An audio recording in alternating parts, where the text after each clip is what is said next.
Samedi 22 mai, veille de la transhumance traditionnelle, l'exploitation d'André Valadier déplace deux troupeaux, l'un de 45 bêtes, l'autre de 70. Les veaux accompagnent leur mère.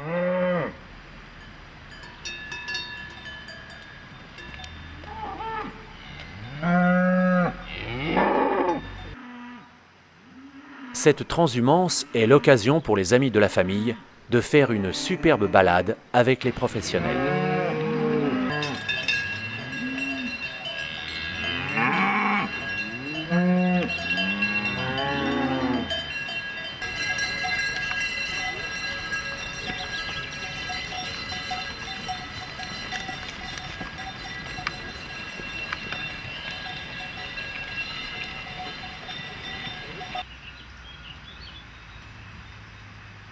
Le deuxième troupeau est plus imposant. Le départ est rapide. Les vaches sont très excitées. Elles connaissent d'instinct leur destination. Il faut marcher rapidement les premiers kilomètres pour réussir à les suivre.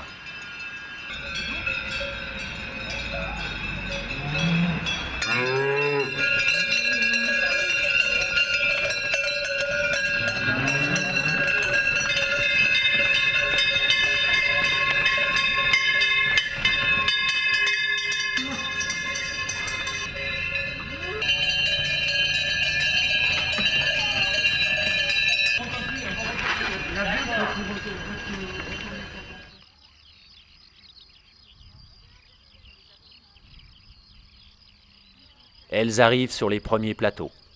Leur marche est déjà moins rapide.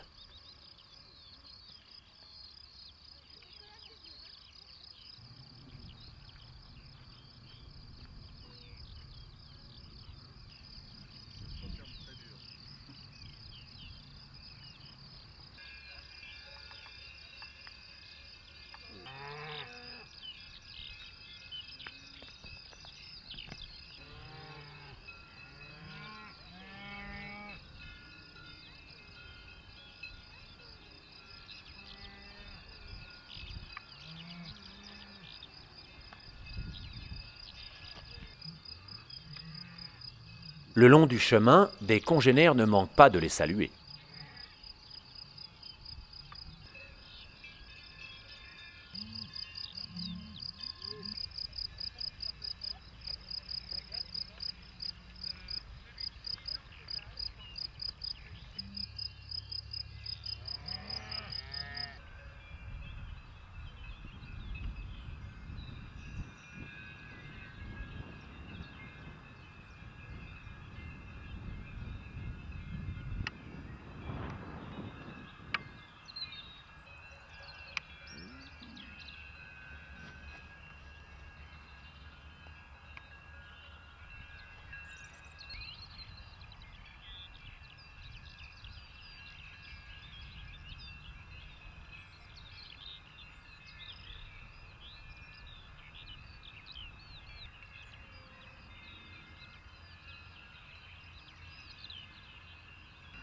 Cette pelouse, pour elle, n'est que l'équivalent de ce que prépare Georges Brasse à quelques encablures. L'assiette est bien appétissante, mélange d'herbes bien grasses et de beaux pissenlits.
La transhumance, avant tout, est une démarche de gestion du territoire.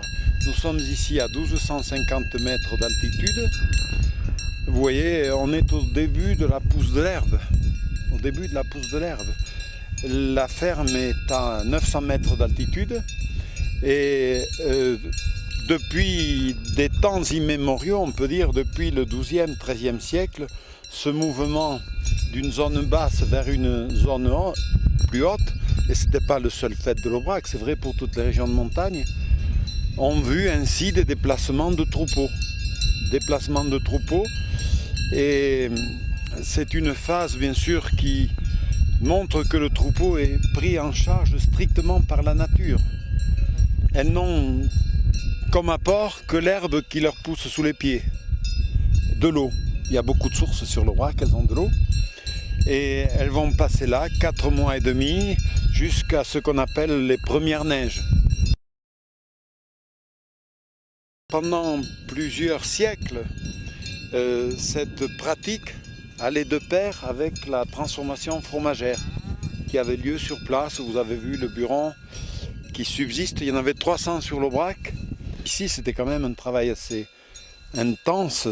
La traite le matin, la traite le soir, la transformation du lait en fromage tous les jours, tous les jours, tous les jours. Et puis aussi la conduite du troupeau.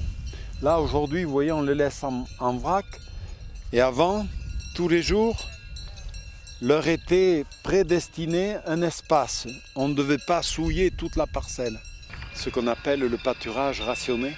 On pâturait qu'un petit espace pendant les 4 mois et demi de la période d'estive.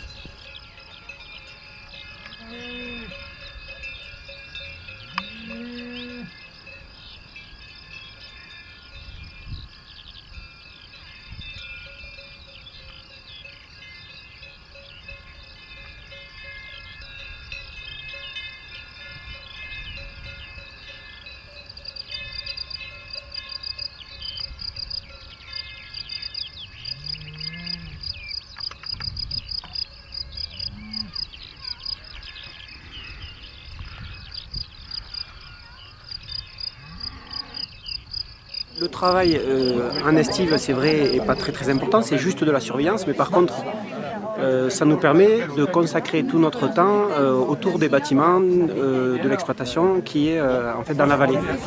Et donc là, on fait tout ce qui est récolte de fourrage pour l'hiver, on prépare l'hiver. Voilà. Vous avez vu, les vaches, elles étaient accompagnées de leurs veaux. Au mâle, on va les garder jusqu'à 16 ou 18 mois. C'est-à-dire ils vont passer l'été ici avec leur mère. Au mois de septembre, on va les séparer de leur mère. On dit qu'on les sèvre en fait. On les descend et on va les garder jusqu'au printemps prochain. Et ils vont partir, on va les vendre en général en Italie, aux Italiens. Donc voilà, ils vont partir, ils feront 400 kilos. Ils vont être vendus aux Italiens qui vont finir de les engraisser et ils vont être abattus en Italie. Les femelles, eh bien, on va les garder, on va les élever jusqu'à 3 ans. À 2 ans et demi, on les fait saillir et on les vend quand elles sont prêtes à véler à d'autres éleveurs et on garde pour nous ce qu'on appelle le renouvellement. Les vieilles vaches, on va les engraisser et les faire partir à la mort. Si la vache a moins de 9 ans, elle part dans le cadre d'un label rouge qui s'appelle Bœuf Fermier Aubrac. Et après, au-dessus de 9 ans, très bonnes vaches Aubrac qui peuvent avoir 10, 12 ans, qui peuvent être très grasses et travaillées par des très bons bouchers. C'est pas du farsou, paraît-il, alors le piquet au sel, tu connais ça, toi? En fait, c'est vrai, bonjour. Ceux-là aussi, ils sont bons. Ils disent aussi petits, je crois. Non, c'est pas pareil. Je sauve toujours l'essentiel. C'est artisanal, c'est complètement artisanal. Oui, c'est moi qui l'ai fait. Dans le buron, on prépare l'incontournable aligot de la jeune montagne et les saucisses vendues au maître de Monsieur Combacou.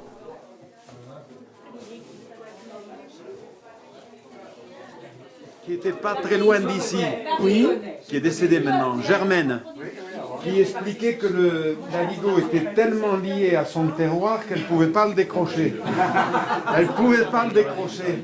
Et alors, quand elle faisait son filet devant ses convives, elle demandait qu'on lui apporte d'abord une chaise.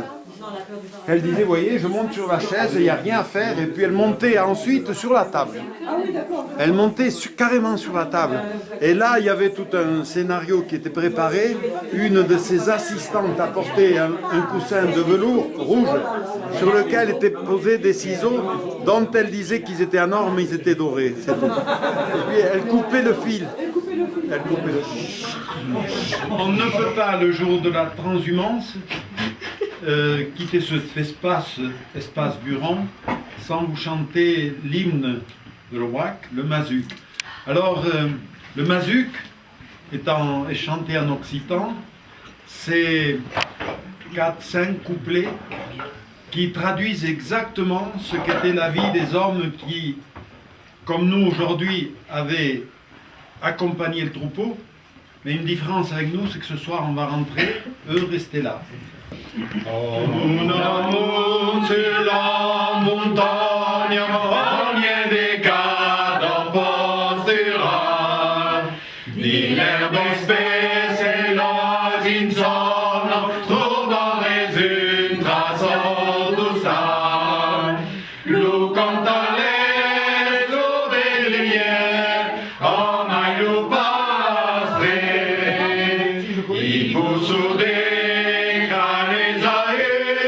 ai filove nostre Mazuc, con dentro la cucina i bei suma mobilier, al te d'una taula caffina, lui va dignos e lo scoglier, e sul darghe dell'ottarier, la buona